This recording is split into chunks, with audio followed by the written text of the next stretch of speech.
When you hear the term risk taker or daredevil, you typically think of someone skydiving, base jumping, free climbing a huge fucking mountain, stating their opinion on Twitter. These are typically what people think of, but for me, I think of stand-up comedians. I think there's no bigger risk than risking the eternal embarrassment and sleepless nights going through a bombed set of stand-up comedy.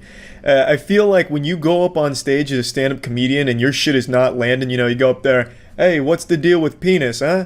And dead silence, there's nothing quite as heartbreaking, gut-wrenching, or devastating. Like, just imagine how horrible that must be. Volunteering to go up on stage to try and make people laugh, but nobody's fucking laughing, and God forbid someone's heckling, maybe someone even says boo. Oh, boo would just ring in your ears for life. It'd be like tinnitus, but if it was constantly insulting you and reminding you of the worst moment in your fucking life, make you want to cut your ear off like Ludwig von Beethoven. So I think stand-up comedians are big risk takers, and today I want to show you a man that laid it all on the line to deliver stand-up comedy at the worst possible place for it, a city council meeting. Hey, I'm Uriah. It was really awkward doing the Pledge of Allegiance because I'm Canadian, so I kind of went with it. I did vote in the last election, even though I'm Canadian. I'm like, let's see what happens. If a Russian can vote, why can't I, right? Introducing our anime protagonist here, this is Uriah. He posted this video himself, so there's definitely a level of self-awareness here, though I can't imagine this is how he wanted the set to go, just getting fucking ass blasted by silence. Like, I swear to God, this video is more quiet than the time Squidward went to that place to be all alone in SpongeBob. It's rough. His first joke kind of resonates with the crowd. You heard a few giggles, a couple chuckles, maybe even a little knee slap somewhere in the back. But from there, it's all downhill. Being from Canada, I'm not used to the sun, So it's just sitting there, on the bench, sweating like a Republican applying for food stamps. The way that he's looking around the room, scanning everyone's face, trying to find even the faintest smile at his jokes is actually heartbreaking. It is absolutely pulling on my heartstrings. It's like when a kid and his mom gets separated at a grocery store, so the kid starts panicking and he's like frantically looking for his mom through the aisles, just looking for this glimmer of hope, like, where is she? Like, it's actually sad. It looks like the fucking John Travolta meme where he, like, looks around confused, like, why is no one laughing? It's a bad location for it, but I at least admire the fucking fat nutsack on this guy to come here and try. Obviously, I think the intention here was to have a viral video, or at least a headline saying something like, City Council meeting in Santa Barbara gets pushed off the rails as the members erupt into fits of laughter when the goofy Uriah comes in with a side-splitting comedy routine. These City Council members were expecting to tackle heavy subject matter today, such as picking up your dog's shit on the sidewalk, when all of a sudden, Uriah hit him with a stand-up routine. I imagine that's probably what he envisioned here, but unfortunately we don't live in that multiverse where that actually happened. Instead, we live in this fucking cursed universe where Uriah went in there and it fell flat on its fucking ass. I never have issues parking. I don't know. I feel weird. I can always park. I went down to Las Vegas to be part of the, the Blue Man Group. And then my car broke down. They say what happens in Vegas stays in Vegas. In this case, it wasn't my car, my dreams. Because, see, I had AAA, but, I'm from Canada, right? So I had the Canadian version. It's when 3 Canadians get out and fight over who's going to help you. AAA. He's starting to find his zone a little bit. He's hitting joke after joke. A full combination blow here of comedy, but no one really seems to appreciate it there, except for the guy behind him who's got a smile on his face. Though it's hard to know if he's smiling at the jokes or the very uncomfortable situation that is spawning in the room. It's hard not to admire the confidence it took to do this, but if you're gonna step into the Thunderdome here, you gotta have some fire material so you don't end up with a situation like this. Hit him with the old city council, more like titty council, honk honk. That gets him every time. That puts some smile on those faces, I'll tell you what. And you get him with like a classic. What did my butthole say when I put a finger in it? Nothing. It couldn't talk. It's a butthole, idiots. Stupid face. Yeah, that would slay at the city council, I bet. So, that'd be my advice to any future city council comedians. Just make sure your material is top notch. Like, these aren't robots. They're soulless, sure, but you know, there's still some human emotion somewhere deep in there. And I'm sure if you just tickle the right spot on them, they'd laugh. You just got to make sure the material's good enough. I've never had more respect for city council than what you guys probably are feeling right now with me talking. I am American. I didn't commit voter fraud. That was a joke. Just to clear things up with the gentleman in the back, the police officer. I'm glad we set the record straight there. It would have actually been pretty top-tier comedy if he actually did get carried away in handcuffs because they thought he did commit voter fraud. That would have been pretty wild and wacky. I don't know what's going on with the guy behind him that's not smiling. He looks very curious. He looks like an undercover police officer in a sting operation. I don't know why throughout this entire video he's been like analyzing Uriah so thoroughly, hanging on every word. I'm just saying his attentiveness is concerning. I work in the funk zone and I hate it. Everyone asks me, is this the funk zone? Yes. Jeez. Have any of you guys rode the Greyhound before? The Greyhound is the Cards Against Humanity of travel. You just never know if you're gonna get stabbed, am I right?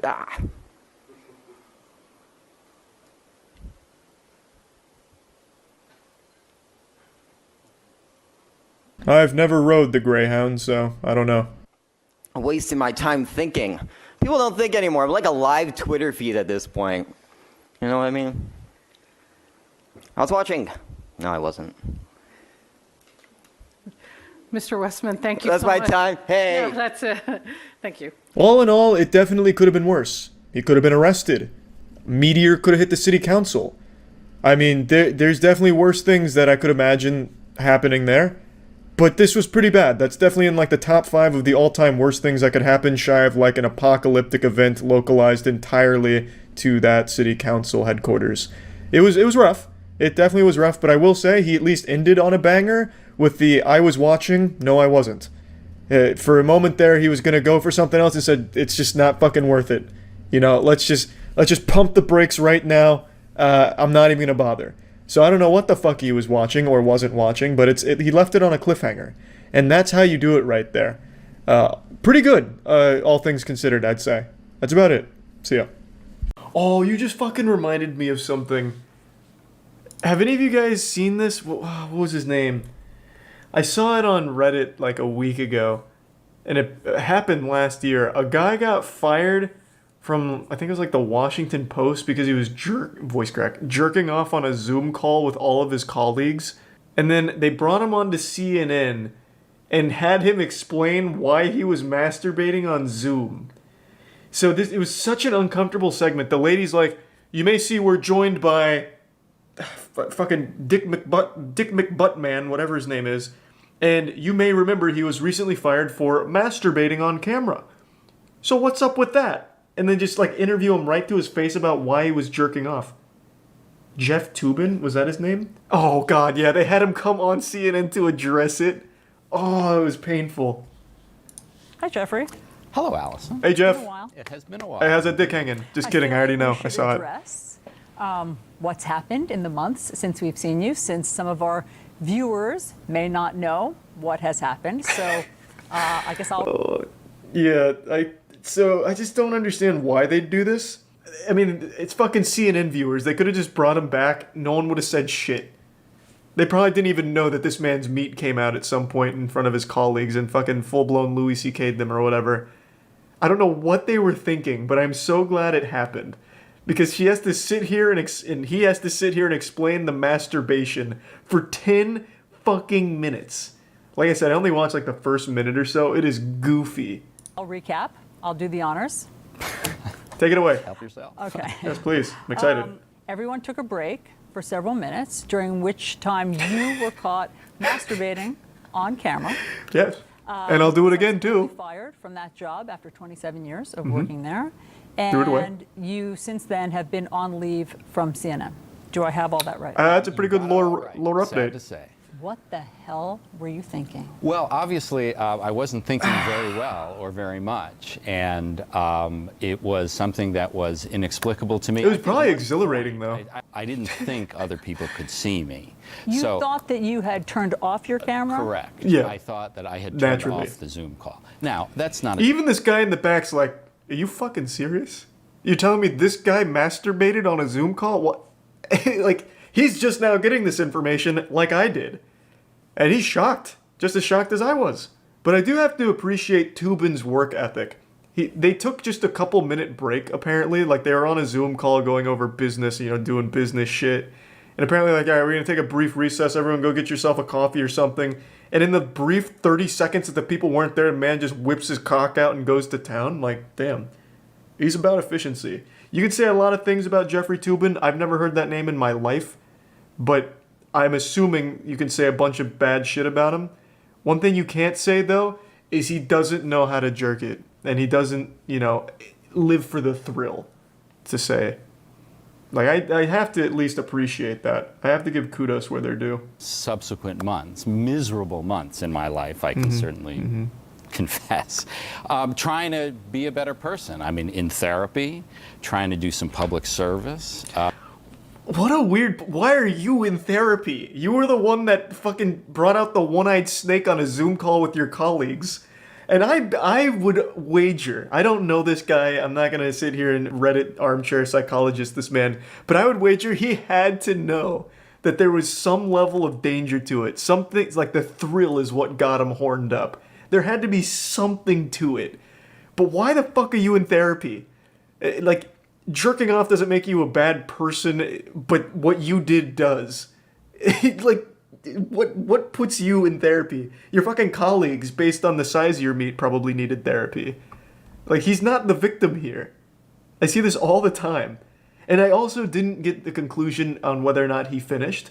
I don't know if he blew his load. If I had to guess, when his colleagues came back, it was just like uproarious screams and squealing, like a Wilhelm scream or something. Like, oh my god, Toobin! What are you doing? Well, put it away. We've heard what I like to think of as the politician apology, which is... What does I'm politics sorry if have you to were do with this, offended. though? Which always Unless your sounds dick to was me left or like, right "I've said the leaning, I words, guess." Now get off my back. Above all, I am sorry to my wife and to my family, but I'm also sorry to the people on the Zoom call. I'm sorry to my former colleagues. Are you sorry to me, Jeffrey? I'm sorry to my current, Say I'm sorry to still Charlie. colleagues at CNN.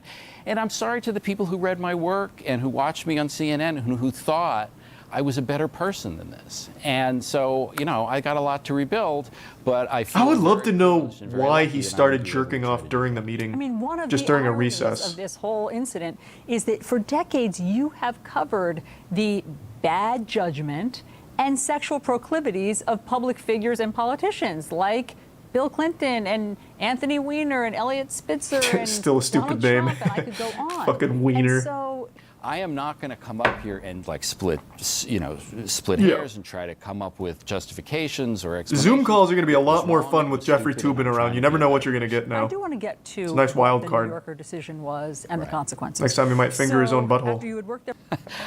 There are no surprises out there about my conduct. That I am worried that there is there's a skeleton that's going to be found.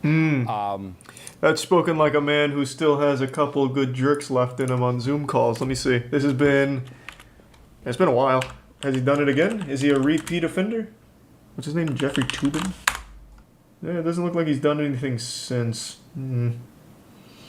Well, I'll keep my eyes peeled just in case. Check X video.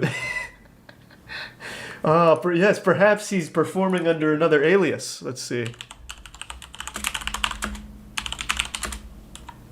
I wonder if anyone leaked that Zoom call.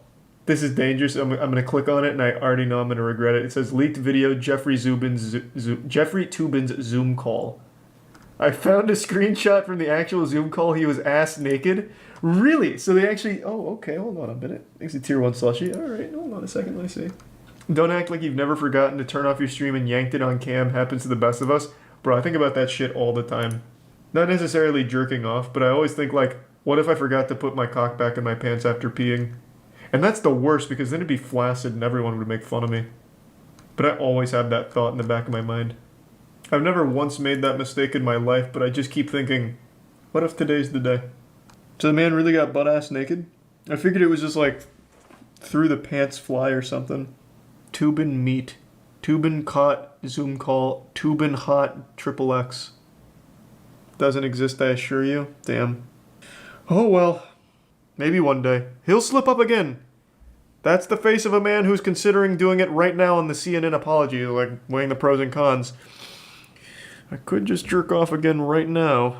Do you think, given that the punishment fits the crime? You know, I am the worst person to ask that. I would think you would be. Yeah. No, I mean, obviously, You got I love fired. But other people are going to weigh in about whether it was appropriate for them to get rid of me and for CNN to keep me. It'd be hard to stay employed after doing something like Late-night this. talk shows have had a field day. Should we move on to the news? Sure, let's. No, fuck that. That's boring. Talk more about him masturbating. California. You heard me Yeah. talking about that the Yeah, get me the fuck out. That's boring. I love that they did that on air for no reason. I couldn't imagine a better situation. Hey, look who we brought. Yeah, that guy fucking masturbated on Zoom in front of all of his colleagues. Hey, so what's the deal with that, huh, buddy? Maybe he started an OnlyFans? I wish he doubled down. Like, okay, here's what you guys missed on the Zoom call, and then a link to his OnlyFans. That would be great. That would be pretty cool. Cumin with Tubin. That would be a great segment for CNN. That would be fantastic, actually. You should work there. That'd be pretty good. You could report on, like, I don't know, sex worker income or something, or what's, like, going on in that market. Honestly, pretty good. The best way to experience this movie would be, if you have to watch it, turn it on TV at home when it comes down to DVD and turn the sound completely off. And then as you're cleaning the house or you've got a party going on, you need the kids to stay occupied, that'll make this a lot more That's interesting. how I had to watch incest porn. What? You gotta turn the sound down. Then it's just porn. I'm so confused. Okay. What the flick? More like, what the flick my sister's bean. Commander Incest is taking this shit over. So, he's assuming control. Let's break down this awkward situation he's created here. So he had this joke in his head, and he decided to go with it. And in his defense, it's not a bad joke, you know, I'd give it about a Jaime Lannister out of Incest. It's pretty clever, and he's trying to appeal to a different audience here. He's trying to engage the very small but dedicated group of incest joke enthusiasts. So he's really going out on a limb here, so you can't fault him for that. Now, you can fault his timing here. The timing was certainly suboptimal, as the topic of conversation was a children's movie. And also, he didn't really deliver the joke right away. He just kind of interrupted and said, yes, it's like when I watch incest porn. So his co-stars didn't really know how to react to that. I mean, they seemed a little startled by it. What do you mean you watch incest porn? What's the relevance? And he catches on that they're not following, so he develops it a little further. Oh, because you mute it and it's like regular porn. And the guy in the middle, he gets it, you know? So he giggles a little bit, has a little hoot about it, but the girl on the far left feigns ignorance as if she has no idea what incest porn is, even though you can clearly tell it's not her first rodeo with the subject, but she understands it's not appropriate for the segment, so she tries to move about quickly and get to the next topic. Now let's see how this man saves this awkward situation that he's created between everyone.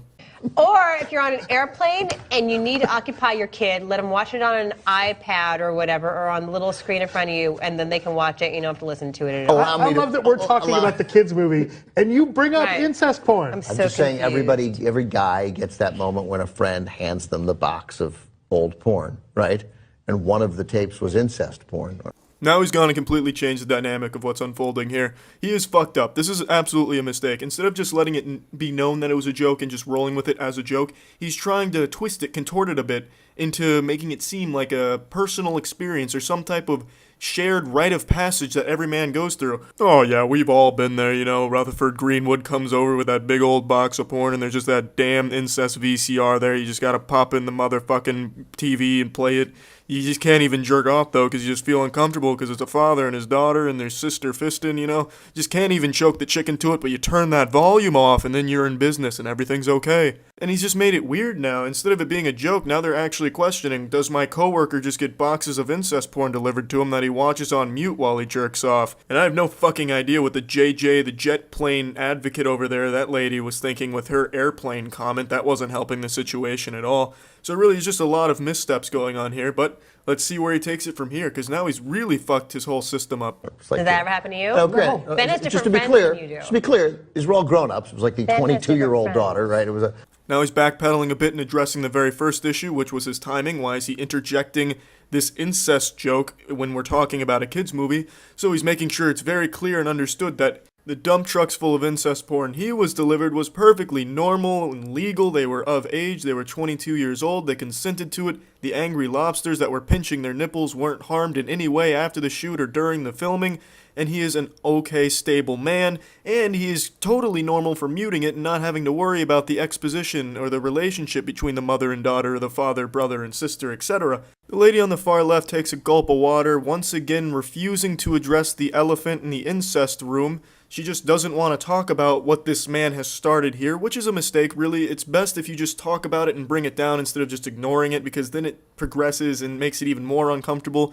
The lead singer of Smash Mouth in the middle there is the only one who's really grounded during all this and staying rational. He called out the guy for being weird for saying that, and then he even, kind of looked at him like, hey, buddy, when you come to this studio, you leave the incest porn at the door. We don't do that here. So he's really the only one that's stabilizing the situation and making it less awkward than it could be. So let's just see how it ends. But then you're like, oh, Jesus, it's their dad. And then I'm like, well, I'll just mute it. And that's the end of the segment from what I can find. Overall, I'd say it was a very solid broadcast for the whole family to enjoy. He really held it down and improved the show, I think. And I wouldn't be surprised if he got his own TV spin-off with the catch line, "It's not incest if the volume's off." I'm sure that would be a huge smash hit. So that's about it. I just wanted to break down this awkward situation and explain what was going on here. So yeah, see ya. I love to smile. I love to laugh. I love a vibrant sunset with a nice cool breeze. And more than any of those things, I love to speedrun. And speedrunning is where all of that I listed goes to die.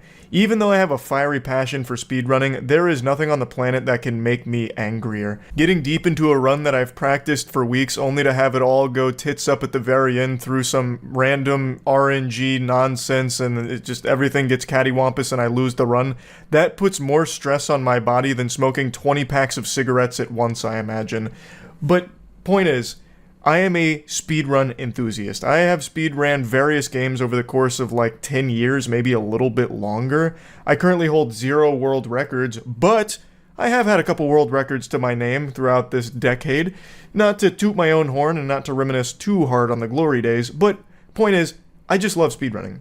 And a lot of content I watch on YouTube is speedrun related. And today I want to talk about one of the most infamous cheaters in the entirety of this genre. Cody Miller.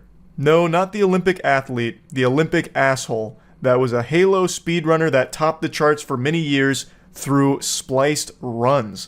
Just lying and cheating his way to the top of the food chain of the early Halo speedrun community, and he performed one of the most embarrassing segments that Games Done Quick has ever broadcast.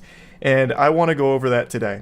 For those that want like a full breakdown on Cody Miller, there's a great video going over his entire history from Rocket Sloth. It is a fascinating story.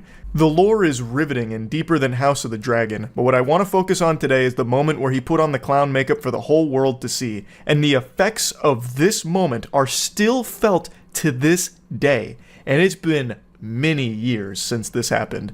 It is his Halo CE legendary speedrun for Games Done Quick. I think most of you know what Games Done Quick is, but in case you don't, GDQ is an annual event that raises money through charity. It's a speedrunning event where the best runners for games will go and put on a speedrun performance that raises money for charity. And Cody Miller was invited to speedrun Halo CE, and it was a fucking disaster. It was only supposed to take like 2 hours and some change for him to complete this run, but it ended up going over 4 hours. It couldn't have been worse. He could have passed the controller to my father, who hasn't played a game in 15 years, and he probably could have finished this game faster than Cody did. I've never watched the full VOD, and I've never heard of anyone actually suffering through all 4 hours of this excruciating torture until today. I just watched the video from a channel called Frog Archist, perhaps. I'm not sure if I'm getting the name correct, but they actually subjected themselves to the entire 4-hour VOD in order to review all of the best bits. And by best, it's not like a montage of highlights, it's lowlights. And it is amazing. I was thoroughly entertained by Frog's video, so I highly recommend you check out the full video on his channel. I'll put a link to it in the description. I think they did an incredible job with it. Whether it's I would really prefer if you be quiet, or this girl asking a runner to pause the game so she can talk about her grandma that died from cancer,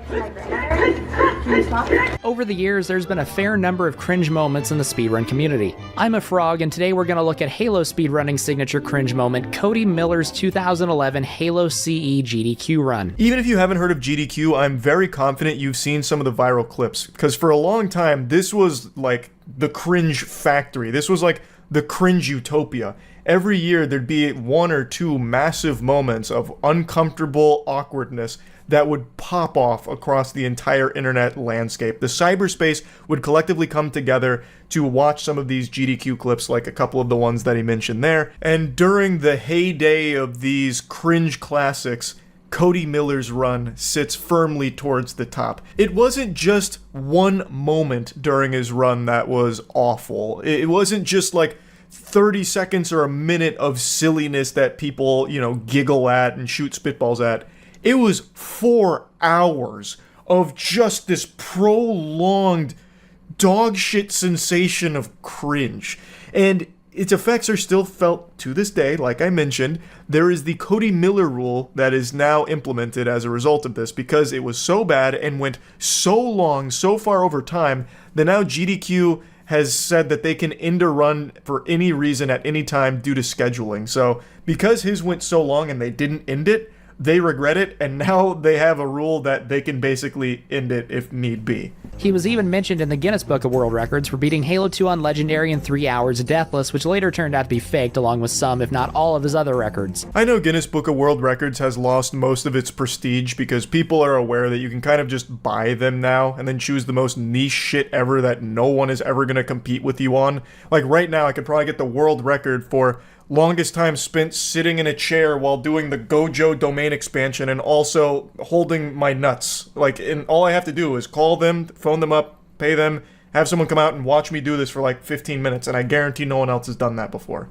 But back in this time period, a Guinness World Record, that was a huge deal, especially for the speedrunning community. But it turns out Cody faked that and pretty much all of his world records, and yet he still had the chutzpah to go to GDQ to run live. Let's hop in. Yeah, I haven't seen any of the Halo tricks or anything, that's why. Don't get your hopes up, bro. You're not going to see them here either. That just sets the stage so beautifully. People were really excited to see the Halo CE speedrunning tricks and glitches, only to get nothing. Cody didn't deliver shit. I could probably count the amount of tricks that he successfully pulled off in this 4-hour run on one hand, rather, one finger. He just could not do any of the tricks, and even just openly stated that some of them are just too hard, so he's not going to bother. What ends up happening is he just plays the game normally, poorly. And he goes from Legendary down to Heroic because he was struggling so much. Then he started struggling on Heroic as well, so then he went down to Normal to finish his run. It's a fucking masterpiece of a catastrophe. Is Paul Miller related to you? 25 minutes. That's not. He's serious time right now. Can't get anything out of him. As we all know, the most entertaining speedruns are the ones where the runner doesn't talk at all or explain what they're doing. Boring is the best way to describe his Pillar of Autumn run. For his Pillar of Autumn, I actually did watch it. Now, I think it's worth mentioning, I have tried to speedrun Halo CE as well as Halo 2. I find the runs to be super fun to watch, so I've tried both of them, but I'm too dog shit at the games to actually succeed at them. So I'm familiar with modern routes for Halo CE and Halo 2, and I wanted to see what this looked like back then. So I watched this Pillar of Autumn run. This guy, it's like he witnessed a murder. Rather, it's more like he is the murderer. He is stone cold psychopath for Pillar of Autumn. It doesn't even seem like he's having fun most of the time. Occasionally there's a little smile that'll come up, but he's focusing so hard. And he is still so bad at the game that he's there to run. For example, in this room, the classic strat was to stick one elite, throw a plasma at the door, and make a break for it.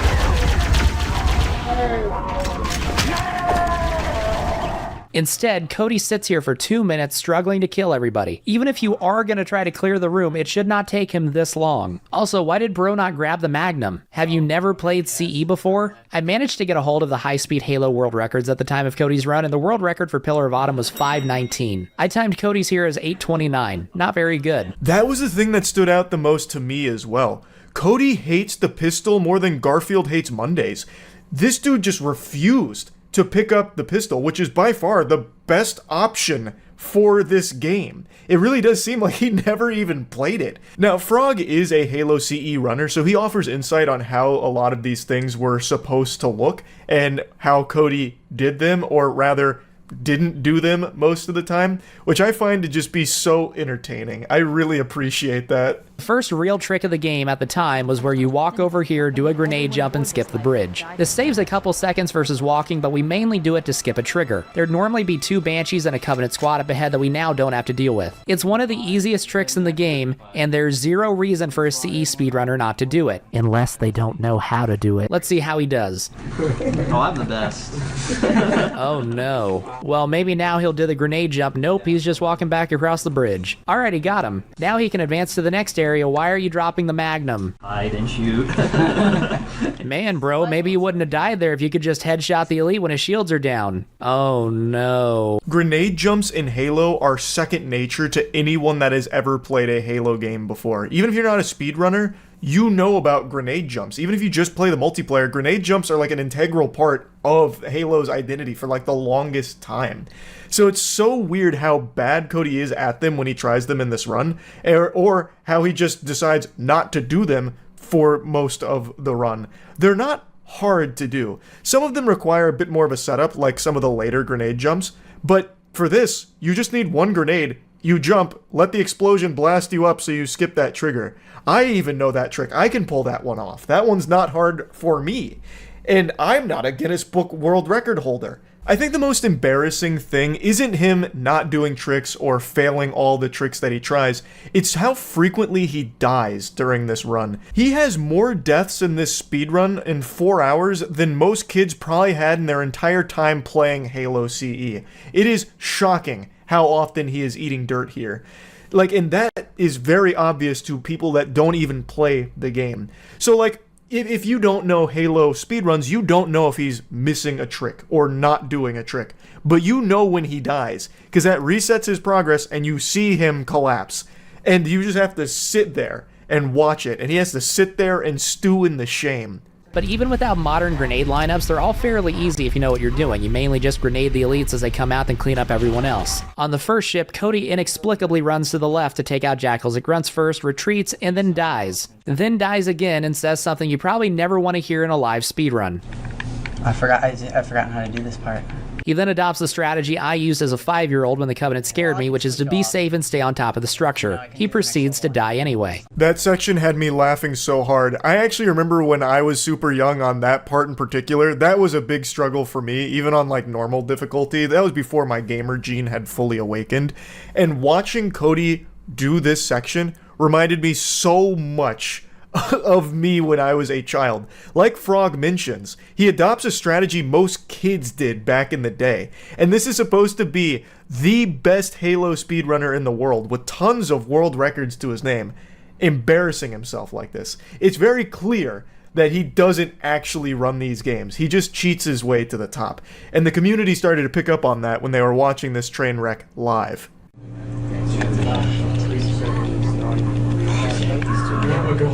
Man, this isn't going well. Cody was also in the Guinness Book of World Records for making the understatement of the century. After a couple more deaths, Cody decided to do something not typically seen in a legendary speedrun, which is to change the difficulty to heroic. I was giggling hard when he said the understatement of a century, because it really is. This couldn't be worse. He just changed the difficulty to heroic. He just dropped the difficulty because he is struggling so much. I don't know how Cody didn't just get up and leave and just apologize, hey, sorry I wasted everyone's time. We're just gonna pull the plug on this. We're gonna mercy kill this right now. I don't know what the fuck I'm doing. I'm bad at this. Let somebody else run. Go to a break. I don't know. I'm sorry. I can't believe. Sports fans, we are only on the second level here. There is 4 more hours of this to go. He has only completed 1 level on the difficulty that he was designated to run this at, and he is already giving up, throwing in the towel on Legendary within the first encounter of level 2. You couldn't quit sooner. Not even 5% into level 2 and he already lowers the difficulty. It's one thing to fake speedruns, but I honestly don't even know if he's ever played this game before. Because even if you're bad at the speedrun, if you have practiced and played the game just normally, you should be able to beat this game on Legendary. It doesn't take the world's best esports athlete to beat Halo CE on Legendary. I did it when I was a kid. And yet Cody Miller, supposedly the best of Halo CE, can't even beat the second level on it. That is so embarrassing. People that are playing this game for the first time or practicing the speedrun, learning it for the first time, don't look as bad as Cody did. Cody successfully does a cutscene skip on the light bridge, but more importantly answers a question about what tricks he's going to do. Does Light asks, Cody, are you doing AOT CR fall, silent cartographer launch, and or keys shield bump? Key shield bump, no. Assault on the control room, maybe. Silent cartographer, definitely. I don't know what's funnier, them feeling the need to ask if he was going to do basic tricks, or him saying yes to only one. I would go to Legendary for the library. Cody is saying he would raise the difficulty on the library. Keep this statement in the back of your mind. Get hyped, Twitch chat. He's going to maybe do one trick out of 3 basic ones that were requested. Why are you there? Like, he openly states that he didn't practice this. He hadn't touched the game in 2 years. Though I'm gonna call baloney on that. I think that's a load of goddamn horseradish. I don't think he's ever really touched the game other than some editing software when he was splicing his runs together. I think he just really liked being the big guy in Halo speedrunning. And this GDQ segment made him the big clown, the spittoon that everyone was taking turns hawking a loogie into because, hooey, it was rough. Just because I haven't practiced this game in like 2 years, this is pretty tough. Then why did you agree to do it? In runs now, we'll pretty much just run past this entire opening. In every old run I'd seen before, they'd stay back here and take guys out, so I figured Cody would do the same, but he attempted to rush and completely failed at it. He then walks off a cliff by accident. Expert commentary here, don't walk off the cliff. But it's okay, because now he's worked his way back and ready to push through. He did it again. That wasn't a replay. He actually did it again. He dies his third attempt too, but at least it was in a conventional way. It's not like Cody was kidnapped and forced to run Halo CE. He had plenty of time to practice this game.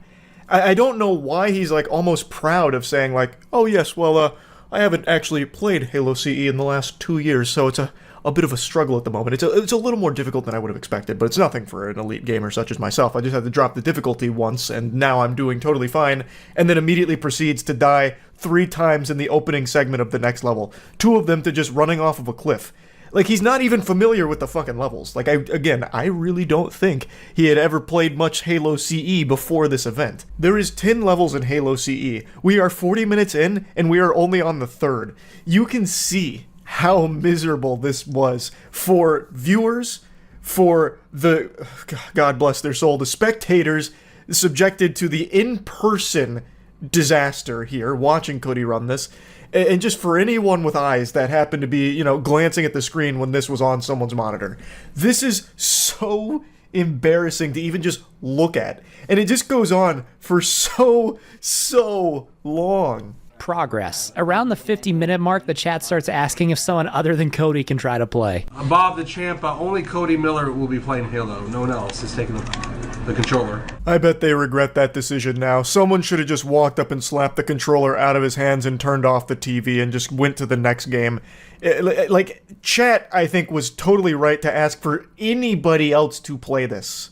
On Legendary, there's 10 waves with random spawns. Some of these waves will have gold sword elites, while others will just be jackals and or grunts. When playing on heroic, like Cody, instead of gold elites, you get stealth elites. Cody gives himself a dose of copium by arguing that stealth elites, which have no shields, are actually stronger than gold elites, the highest ranking elites in the game. And Legendary, those guys are gold, so it's actually, it can be somewhat more difficult on heroic.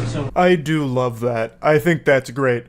Yeah, I know I dropped the difficulty, but it's only because I actually wanted more of a challenge for myself. You see, this one specific segment is actually significantly harder on heroic, because the elites, you see, they're not gold elites, they're a rank lower, which is actually 15 ranks higher than gold elites.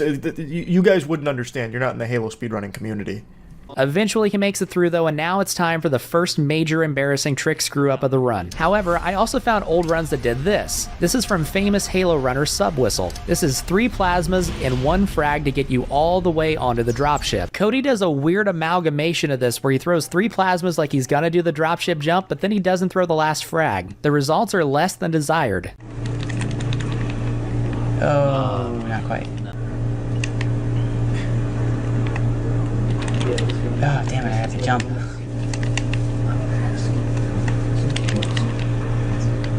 You know what, we'll just do this normally. You can hear how deflated everyone in that room is when he says, we'll just do this normally. He gives up really quickly on this trick, by the way. So, Frog went on to explain that that grenade jump has existed in runs as far back as 2007. So that strategy, like, that was cemented in Halo speedrunning when Cody was doing this. And he just couldn't do it.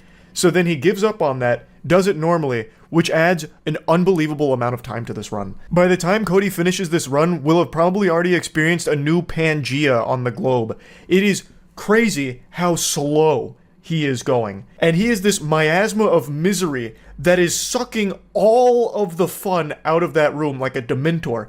Like, everyone in that room looks miserable. That is like the most joyless room I've ever seen on camera there. Everybody looks so bored out of their mind because Cody cannot do any of the tricks and he can't even play the game well. So it's just this agonizing experience just watching it. Instead, Cody just plays through the level normally while dying a bunch of times. You don't need to press that button. Oh shoot, I think you're right, I do have to press that button. Stuff up. No, you don't. Hurry up. He gets backseat gamed by chat who are trying to like coach him through how to play Halo and where to go. And then even people around him are like, hey, do you need to do that? And he's like, I don't know. Maybe. Yeah, no, you're right. I do need to do that. And you don't. Like he is just not even familiar with the game that he is now playing. And yet he agreed to do this and didn't bother to do the bare minimum of at least trying to play through it once on Legendary maybe before coming to this event. Cody actually knows what to do here. He's not good at any of it, but he knows what to do. Basically, you turn around at the start, grab this Warthog, drive into the facility, and fling yourself through this door before it locks. Normally, you'd have to go to a different part of the island to unlock it, but with that and then falling off in such a way that we don't die, we skip a huge chunk of this level. Let's see how Cody does. Get through it, but if you go around, if you...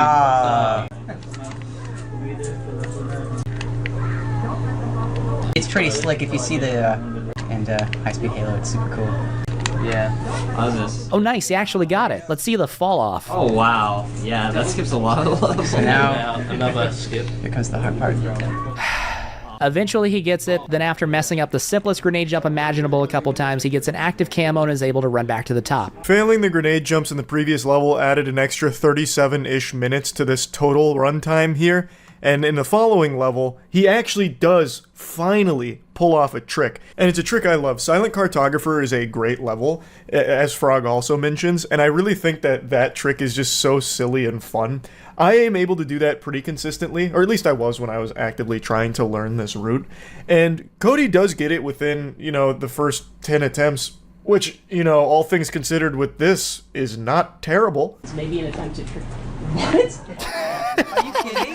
Alright, so this level still wasn't good, but at least it wasn't half an hour. On the Cody curve, this is a colossal W. Unfortunately, it's followed by maybe the biggest L of the entire run. Assault in the Control Room is a pretty simple level, especially back in 2011. So you fight your way through the first room to the bridge. From the bridge, there's a trick called Bridge Fall, which was the legendary strat for a long time, but now is only done on easy runs. There's 3 falls, the first one off the bridge, the second one onto a ledge, and then the third jump just to get down. Huzzah! Another trick that I am very familiar with. I know this trick and have done it many times. It's actually pretty tough. Like, this one I struggled with as well, but I don't claim to be the best Halo CE runner that's ever lived.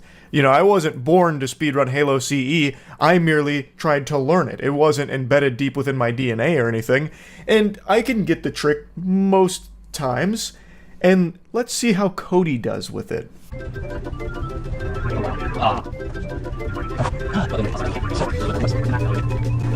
Oh my god, he got it. Now he just needs to fall off the right way. You have got to be kidding me. After several minutes of trying, Cody gave up, and instead of beating the longest level in the game in about 7 minutes, he now has to play through it in its entirety. And I have to sit through the entire thing. 23 attempts and he didn't get it, so he once again waved the white flag and just decided to play through the level normally.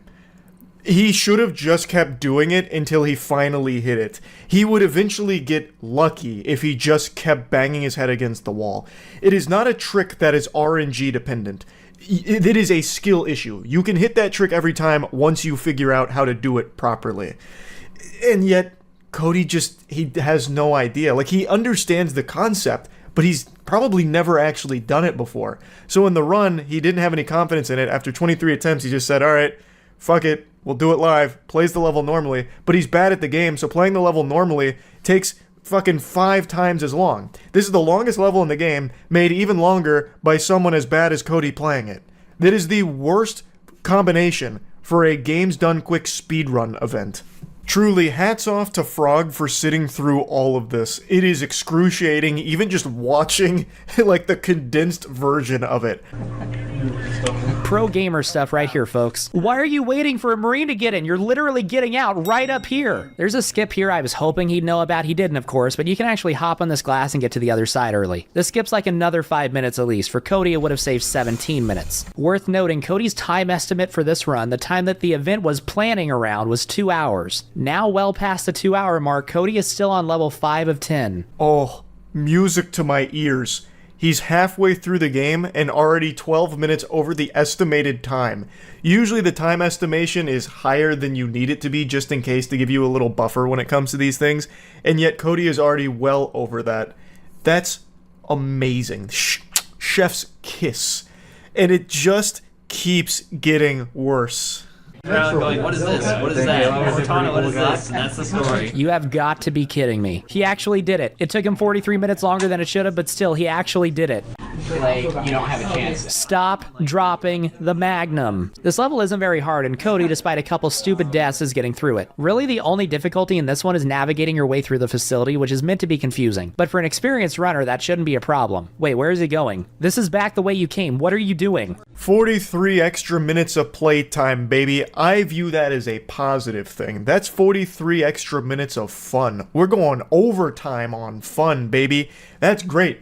Now the next level is supposed to be really easy, and as Frog mentions, the only thing that can kind of be a little bit of a hang-up is just getting lost, because it is kind of a confusing layout. But for an experienced runner, or even a novice runner who's like at least played the level a couple of times, even just casually, you'd probably know where to go. There was grunts in the room before this one. See, now I'm like actually legitimately lost. You agreed to speedrun this game, and you don't even know where to go. And you just died, and now we're all the way back to the start of the reveal room. Oh my fuck. Was actually manning the donation counter. He just did a grenade jump to get back where he started. He actually made it to the shotgun room. We are so back. I don't know if Cody just had amnesia or something, like maybe the Men in Black showed up and neuralized all of the knowledge of Halo CE out of his brain, but I just don't know how you can wander around aimlessly in a game that you're supposed to be really familiar with, or agree to do this without ever even like really playing the game. So after this elevator he's on now, there's a trick called Camo Jump or Camo Jumo, where we grab active camo, do a jump you're not supposed to be able to do, and then you can run basically to the end while camouflaged. After grabbing camo, Cody tries to grenade jump and fails horribly. He didn't attempt it again. Any semblance of this being a speedrun has now completely vanished, and everyone in the room looks embarrassed for Cody. To start the library, Cody saves and quits and lowers the difficulty to normal. I will now remind you of this from earlier. I would go to Legendary for the library. After getting lost and dying more times than a Mr. Meeseeks, Cody finally just says, I'm tired of embarrassing myself to this degree, and lowers the difficulty even further to normal. I think he should have just went all the way and set it to easy, because even on normal, he is struggling. He was also getting bad checkpoint luck, and there were a few times where he died, missed a checkpoint, and went back 2+ minutes. Pain. A little over the 3-hour mark, a woman enters the room before quickly making the correct decision to leave. I counted 7 deaths for Cody on the library despite playing on normal. I can only imagine the comedy that would have ensued had he tried it on Legendary. I don't even know if it'd necessarily be comedy, because Cody would still be on that level in that room today if he set the difficulty to Legendary. He could hardly get through it on normal. On Legendary, he'd need to be calling in the goddamn A-team to assist him with this. He'd need the Game Genie and cheat codes out here. So how about them Jets boys? How about that Julian Assange, huh? Yeah, Julian Assange. Talk about him. At this point, they're desperately trying to find anything other than the game to talk about. I'm so wanting this to end right now. Me too, Cody. Me too. I know you guys are hating me right now. No. This is one of the most awkward things I have ever sat through. Someone, Cody, is trying to remind you there's a ghost somewhere. Ask them where, because I forget. By the shade turret. Even the chat is trying to backseat game for him. The realization that this is probably one of the worst moments in GDQ history starts to hit Cody, and he becomes very self-aware about it. Like, yeah, you guys are probably really mad about this right now. Oh, I can't wait for this to end. Like, yes, Cody, you have wasted everyone's time. You lied about all your world records, you cheated on all of it, and yet you still decided to come out here taking this spot from somebody else and wasting an entire afternoon of not only all the people in the room, but all the people watching, or that were watching, wanting to see interesting things, to get excited and raise money for a good cause, but instead, they're just sitting here, head in their hands, having to wait for you to finish this run. Like, you yourself could have just ended it. When you said you wanted it to end, you could have just fucking pulled the power cord out from it and gone home. And you probably would have received a standing ovation for that. Like, that would have taken a lot more strength than sticking this out. This sucks, man. Frog showcased every single one of Cody's deaths during this level, and keep in mind, this is on normal difficulty. Holy shit. 21. He died 21 times in one level playing on normal at an event where he was invited to play on legendary. It took him over 40 minutes on normal when the legendary record at the time was 17:23. Anyway, on to keys. How is that even possible? You have to be beyond turbo ass to take over 20 deaths in a single level on normal difficulty. Compared to the rest of the series, Halo CE's normal difficulty is pretty forgiving in my opinion. I don't know how he managed to die that many times. I'm almost like more impressed by that than I would be if he actually did this run properly. I'm really wondering how Cody was ever even able to gather enough footage to even splice together runs and fool people in the first place. I don't even know how he had enough footage of him being alive in Halo CE to splice runs to cheat to the top of the leaderboard, because it seems like he spends more time dead in Halo CE than alive. Keys should have been the shortest level of the run. This is another trick that I don't know how to do because it's an outdated trick. Back in Cody's day, you were supposed to do a shield bump out of bounds at the very start of the level, from which you can then do out of bounds platforming to get to the keys room. It turns a 20-minute level on legendary into a 3 to 4 minute level. But why can't you do the shield bump? It's just extremely difficult. Okay. What do you mean, why can't he do the shield bump? He can hardly shoot his gun at the enemies. In fact, most of the time he doesn't even do that because he swaps off with a magnum. So obviously he's not even going to try to do a trick. That's just so far out of the realm of possibility at this point in the run. I am surprised anyone even bothered asking him that question. After a third death at the very start, once again he's playing on normal, he finally makes it to the bridge. I will give Cody credit for this. Solid, and then I still love the arrow that was pointed at us when we were driving. Yeah. The arrow that went like this. He nailed that 360. And that's Cody's run, just under 4 hours and 17 minutes. I skipped a lot here from Cody struggling as well as just completely floundering and fumbling everything. He hypes himself up as being good at the last level, and at the time he had the world record here. And this is something that covered very well in Rocket's last video that I found super interesting. So Cody cheated to get that world record using something that was impossible to do legitimately at the time, but he held that record for a long time because it was deemed unbeatable due to Cody having this supposedly lucky run, even though it turns out it was cheated. Cody eventually admitted to cheating everything, or not even everything, I think just most things. And this run will just go down in history as, I think, GDQ's weakest fart. Like, it's not even so cringe that you'd see a lot of viral clips from it. It's 4 hours and 17 minutes of agony, like actual pain and suffering that they just needed to pull the plug on, but they didn't. And now it's led to a rule where they can and will, should something like this ever happen again.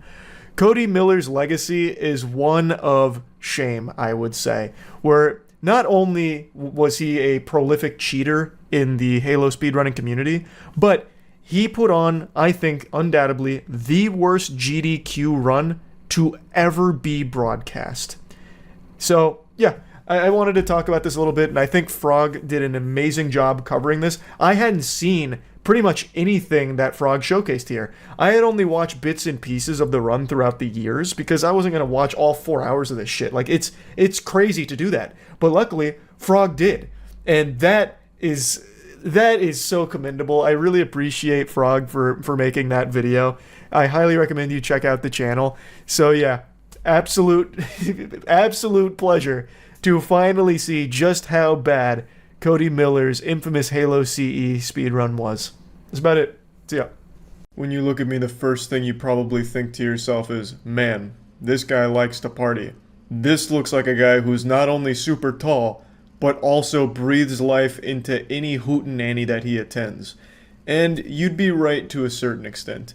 I used to enjoy the old shindig back in college. I'd go out pretty often. And I saw a video today that reminded me of an extremely sad and embarrassing tale that I haven't thought of in a long time. So I'd like to show you the video that brought about this Winter Soldier episode within me, and then go over the video as well as this story that I'd like to tell. Joe Burrow! Joe Burrow! You didn't even come close.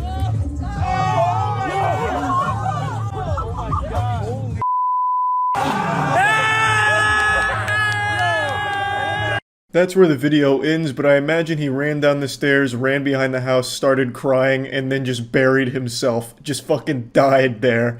It was so sad to see a man super excited to be getting tossed a beer. The local frat dudes were like, hey, this guy needs a fucking brewski. So they, fucking Amazon primed one. Now, it wasn't a great throw. That was definitely not a Joe Burrow caliber toss. And it nearly killed the guy. Fucking sent him over the rails for it. Because that guy was thirsty, right? And the only thing that quenched that thirst was butt chugging a Miller Lite across the street. So yeah, dude went ass over face, falling off the balcony, then hitting the deck and flopping like a fish down below. I'm gonna go ahead and toss this instant replay up on the Jumbotron, because I'm pretty sure this man exploded midair, like Mr. Potato Head. Just bits and pieces flying all over the place. His hat just got blasted off. I'm pretty sure he lost both of his shoes there. The G-forces damn near tore his clothes off as well. He's almost butt-ass naked by the time he hit the ground. Like, I don't know what went wrong, but there's just like so many clothing items that get lost on the small fall. But anyway, this brought out a repressed memory deep within me. It's something I haven't thought about in a while, and it made me very yucky feeling. I just cringed and thought it'd be something worth sharing with all of you before I once again locked that away forever, never to think about it again. This happened back in college before I retired from partying. I now no longer believe in fun at social gatherings, I guess. I just don't really party or anything anymore. And it was one of the first parties I had went to after getting to college.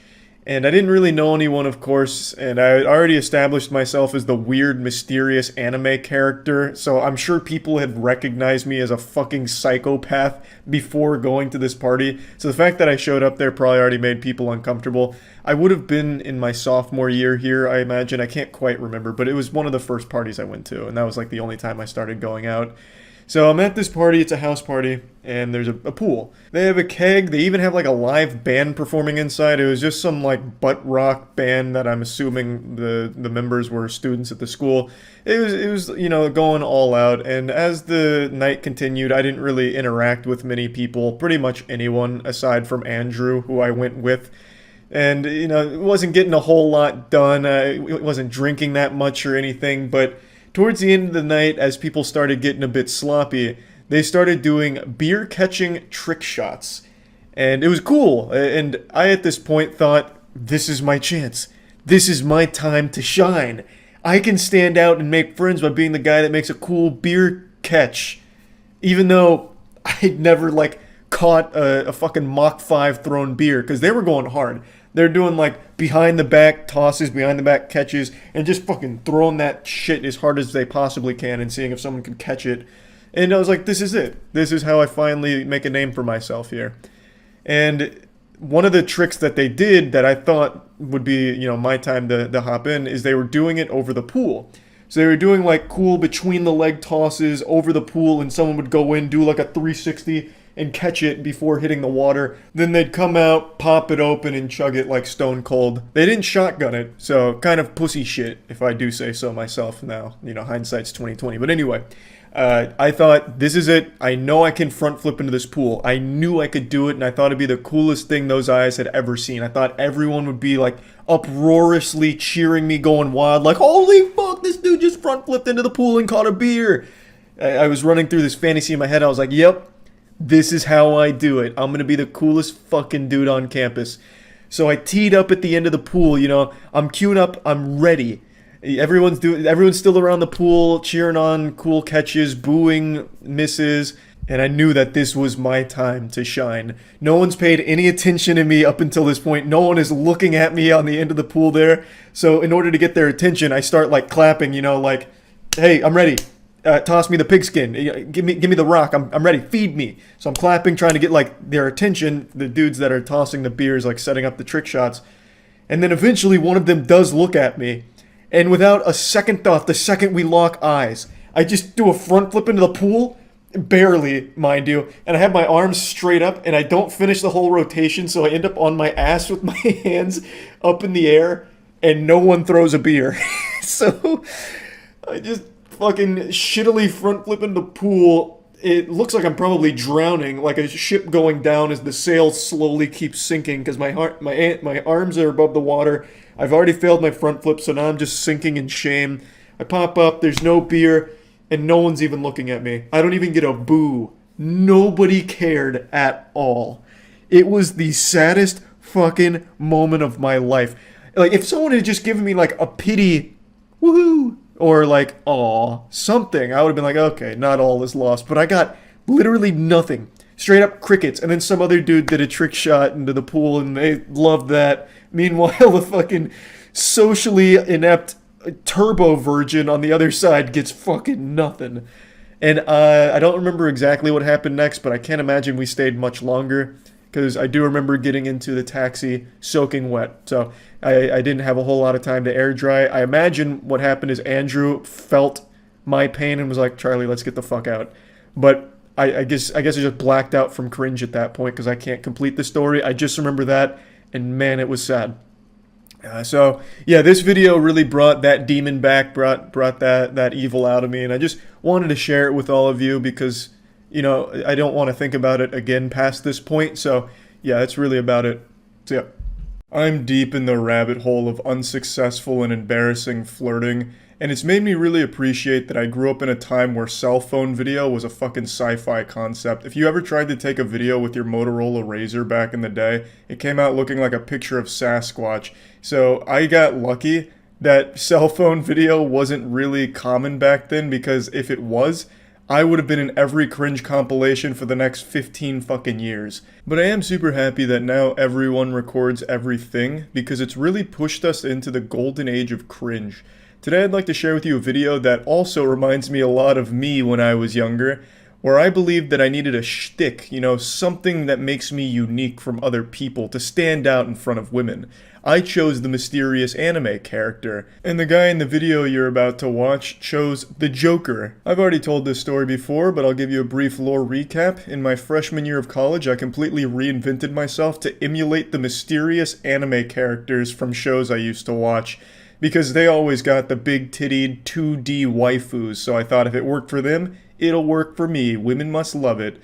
They didn't. I just became the creepiest guy at my college. I refused to communicate with anyone there. Anytime someone asked me a question, I wouldn't respond. I'd just stay silent. I even remember there was one time it was raining outside after one of my classes ended, and we were all waiting under the, overhang of our classroom for it to just at least stop raining a little bit, and people with umbrellas left. I had an umbrella, but I was still waiting with everyone, and then I thought it would be a good idea to take my shirt off and walk through the rain. So I did that. I fucking ripped my shirt off like Hulk Hogan, threw it in the trash, and just walked shirtless through the rain all the way back to my dorm. Because in my head, it was a cool idea where the girls in my class would be like, wow, this is a mysterious guy. Why'd he do that? This is amazing. This is a bad boy. I gotta get to know him. that wasn't the case. I probably just came across as a fucking weirdo. Yeah, I'm getting sidetracked already. This video is bringing out the demons. What I want to show you today is a guy who tried to pretend like he has the Joker's laugh in front of his coworker, because I guess he thought it'd be a good idea. I've been told that my laugh is very reminiscent of the Joker. Of the Joker, yeah.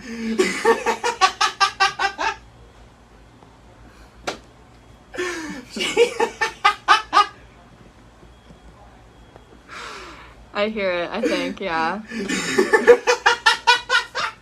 For some reason, everyone who's ever taken a single theater class in high school has all decided that they're gonna be the next Joker, so they all practice the Joker laugh a million fucking times, and we've got some classic videos from it, such as the "I'm the Joker, baby!" Ah! And then like there's that one where that dude was painting his face and doing the laugh, and then his roommate walks in concerned, damn near called the police on him.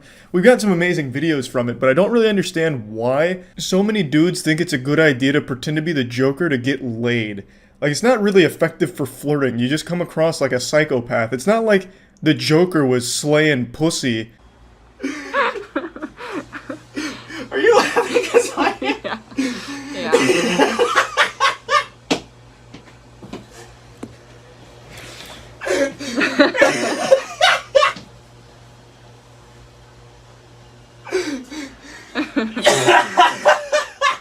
The fake laugh from her here is painful, but he's doubling down. He's cackling. I have no doubt he practiced this in the mirror moments before unleashing it in the wild here. He said, "Today's the day. I'm gonna show her my Joker laugh, and then we're getting married by the end of the week." When I think of the Joker these days, I don't even think of the actual character anymore. I just think of videos like these and those goofy Facebook Joker memes from lonely dudes who are just down on their luck because the girl they like got a new boyfriend. So they post things like, "Fuck the fucking fuckers before the fucking fuckers fuck you," which is a classic. I'm pretty sure that actually comes straight from Confucius, but they slapped it on a picture of the Joker. But it really is such a shame to see what the Joker has become online. Like, this is the legacy of the Joker now. I still think the Joker is an extremely well-written villain, but my god, it's become like a symbol of cringe on the internet because of videos like this. Are you still on the clock? Yeah. Okay, go fucking work. I need a drink. I can't breathe. I can't fucking breathe. It's like, what the fuck? Why so serious? Oh my gosh. This guy is now going to have to do this every time he laughs at work. He will never be able to just normally laugh again. He's always going to have to be in Joker mode because of this. Otherwise, she'll know it was all a ruse, an act. And he doesn't actually have a laugh reminiscent of the Joker. But anyway, I just wanted to share this video with all of you because I think it's another valuable lesson to learn that you don't need some unique shtick about yourself in order to stand out in front of girls. You know, I used to think you did, which is why I pretended to be a mysterious anime guy. You don't need some quirk like the Joker's laugh or anything. You can just be yourself without having to put on this kind of song and dance like, "Hey, look, I'm the fucking Joker, baby." You know, and it's probably better you don't do that. But anyway, that's about it. So yeah. I've told many stories about my embarrassing past, specifically about my freshman year of college, where I tried to completely reinvent myself, and I decided to model my new personality after anime protagonists. I went into the Oblivion character creator and set the slider all the way to cringe. Leaving high school, I was socially shy and I wanted a big change, so I went through this metamorphosis to be born again as a social butterfly, and I chose to emulate mysterious anime protagonists, because I thought it'd help me come out of my shell and people would love it. But honestly, I'm surprised it didn't land me in a cell, a padded cell at Arkham Asylum, because I was an absolute fucking weirdo. I have no doubt the students around me probably thought I was a potential threat to the campus. But anyway, I saw this clip today from a new college freshman being interviewed, and it's clear to me that he tried to do something similar to what I did, and it was like looking in a mirror. For the month of February, we have our new Poet Spotlight, and for this month we've chosen a new student who calls himself Claimer. His name is almost as much of a mystery as the things he carries around in his pocket. From his Shakespearean dialogue to his plaid jacket, this kid is probably one of the biggest characters you will meet on campus. The way they intro Claimer here sounds like some kind of quirky uncle from an old fairy tale. His name is almost as much of a mystery as the things he carries around in his pocket. Also, I'm just gonna go ahead and spill the beans here. If you're described as being a character, most of the time it's not a good thing. Being called a character is just a nicer way of being called fucking strange, and not in like an endearing way, but a way where it's difficult to come up with a real compliment, so they're just like, ah, what a character. Let's get some details from him and some of his friends. Probably the thing I like the most about Claimer is that he's not afraid to show his unabashed oddities. The thing that make Claimer who Claimer is. When watching his friends be interviewed, I just got the feeling that they were very uncomfortable with it, so I thought perhaps Claimer had kidnapped their family and was threatening them like, listen, you're going to mention my oddities and how cool they are, or else. It just feels like he's behind it, like he's still pulling the strings. For instance, his jacket that he wears all the time, I'd like to call it the coat of many pockets, because it has so many pockets, and each one of them is filled with just the randomest crap you could find. Like, he has a bag of metal wrapped in a Norwegian flag. How do you explain that? That's only something I can imagine Claimer doing. I can easily explain that, actually. He's going for a RAR XD so random approach to living his life. This video is about 10 years old, so it's certainly more popular then. Like, that's half of the shit I used to do in my old gameplay commentary videos, is just combine random shit like tongue of elephant, cum, butthole, wiener. And Claimer has taken that energy and put it into his pocket. I really also feel as though this man is trying to remember lines that Claimer was feeding him. Like, he had some kind of bug in his ear, and he had Claimer on the horn, like, listen, talk about my coat. It's the coat of many pockets, which is a banger name. His proficiency in naming things cannot be understated. That shit slaps. He calls it the coat of many pockets because it has so many pockets. It sounds like some kind of treasure out of Harry Potter. He carries a rubber chicken in his pocket, tarot cards, scrap of metal. I always feel safe walking with him in Uptown. Why would you feel safe walking around with him? It sounds like he is the danger. He's got a fucking rubber chicken, a metal pocket, tarot cards. This man is ready for a spiritual war to break out at any moment and engage in some kind of paranormal battle. I wouldn't be surprised if he has a JoJo stand with him too. You should not feel safe around him because he could be attacked by assassins at any moment and you might get caught in the crossfire. Also, why exactly would that make you feel safe in any capacity? Let's just say there's a ne'er-do-well that approaches both of you with a knife and he's like, give me all your money in the wallet. And you're with Claimer. How the fuck is Claimer going to protect you with the things he has in his pocket? What, he's going to get out the rubber chicken and start honking it at him and scare him like a dog? Like, what is he supposed to do? Get out his tarot card and be like, wait, I just drew the death card. You're dead now. Like, how would this at all make you feel safe? I guess maybe his metal pocket, if he took out the metal and threw it at the guy, it could hurt. But it's still not enough to keep you safe. I'm here with new freshman, Claimer, and you're in the play, right? Indeed. How's that going? Well, it's going chillfully thus far. I'm not, it's a little soon to tell, but I'm feeling good about it. The man, the myth, the legend, we get to hear from the real Claimer in the flesh. The benevolent deity on college campus who's keeping everyone safe with his coat of many pockets. I love the way he starts this. He immediately goes into like an indeed, like Heimerdinger from League of Legends, and then he's trying to put on a very interesting performance here. What's your role in the play? I play Elvis. Indeed. Tell us about that character. It's Elvis Presley, the famous 50s, 60s, and 70s person. And what more really needs to be said about Elvis Presley? Claimer is playing him and doing him justice. In fact, I would argue that Claimer is a better Elvis Presley than Elvis was himself. Now, I really do see a lot of my old self in this guy, and for what it's worth, I looked up what Claimer's doing these days, or at least tried to because this video is so old, and from what I can tell, he's actually been in a couple of movies, and it seems like he's a good sport about this whole thing, so all power to him. This is definitely one of those things that you look back on and you're like, oof, yikes, wish I didn't do that. That's certainly how I feel about my freshman year. It's even kind of similar to some of the mannerisms I tried back then, where you're just like constantly smoldering at every opportunity. He's channeling an anime villain persona here, where he's like intellectually above everyone else on like a different plane, like, oh, yes, I am playing Elvis, the 50s, 60s, 70s famous person, and it is going chillfully. Absolutely, yes, of course. The singer, songwriter, that sort of thing. Now, Claimer, you're famous for your unique way of talking. We were just wondering how you developed this eloquent way of speaking. Oh my, oh my. Well, I'm not entirely sure, actually. It just sort of happened. And I enjoyed it, and I just sort of stuck with it. The end. He's going through such a wide range of emotions right now and conveying it all through so many different facial expressions. It's like playing LA Noire and trying to figure out if the person sitting across from you is lying or not.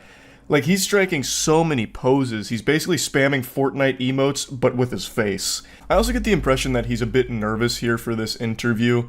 So when asked why does he speak like a Shakespearean villain about to reveal their plan, he doesn't really give an in-depth answer. He just basically says, oh my, well, I did it because I liked it and I wanted to. All right, so we spoke to some of your friends, and they spoke a lot about some of the things you have in your pocket. All good things, I trust. Would you be willing to show us some of those things? Well, since you asked so nicely, let's do it. Perfect. First off, we have my medal pocket, which is tied up in a Norwegian flag. Okay. Because I felt like it. We have, all sorts of different things here.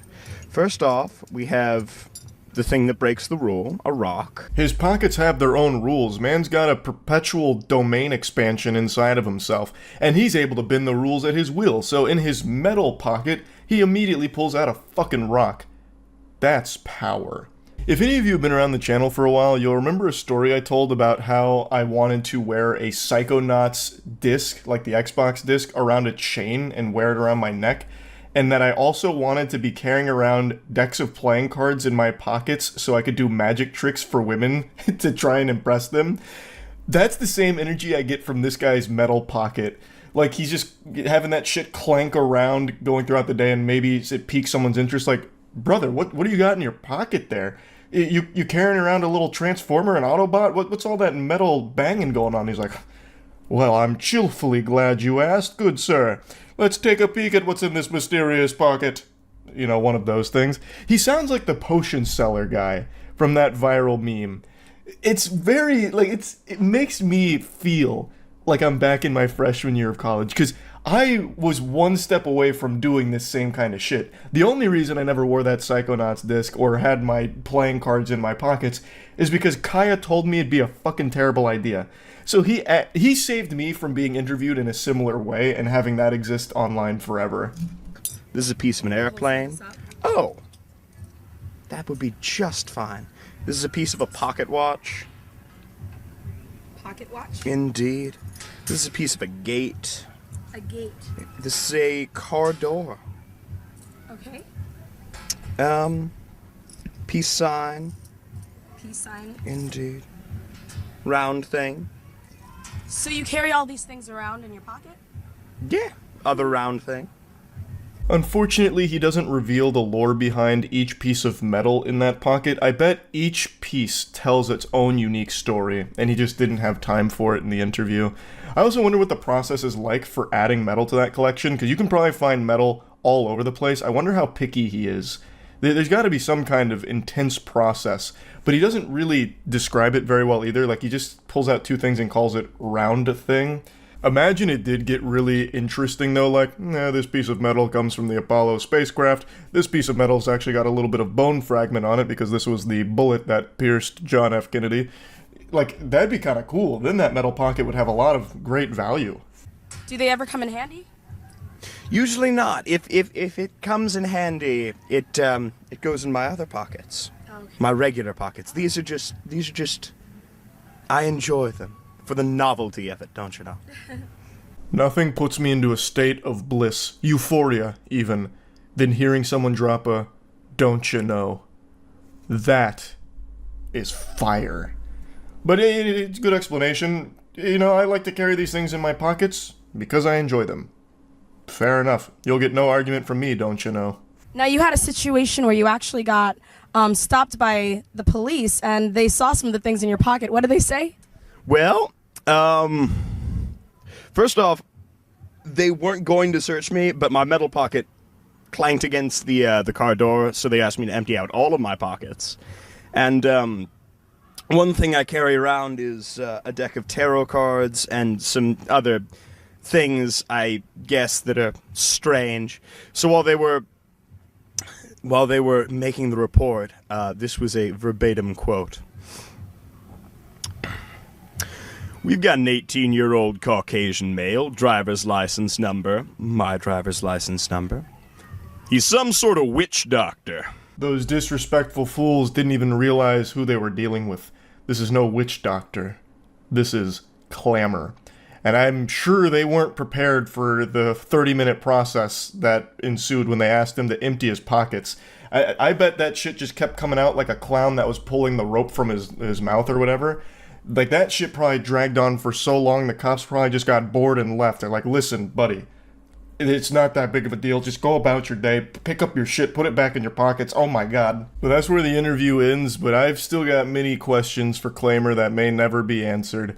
Like I said, this is one of those things that really reminds me of myself, because to me it feels like Claimer went into college trying to stand out from the crowd, come out of his shell, similar to me. We just chose different paths. I went with the mysterious anime character, so I basically didn't talk at all, which was absolutely the more alarming approach to things, and Claimer went down the Shakespearean, wise sage.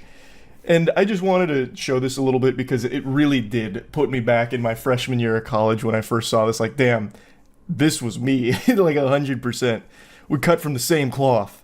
But anyway, just wanted to share this. That's about it. So yeah.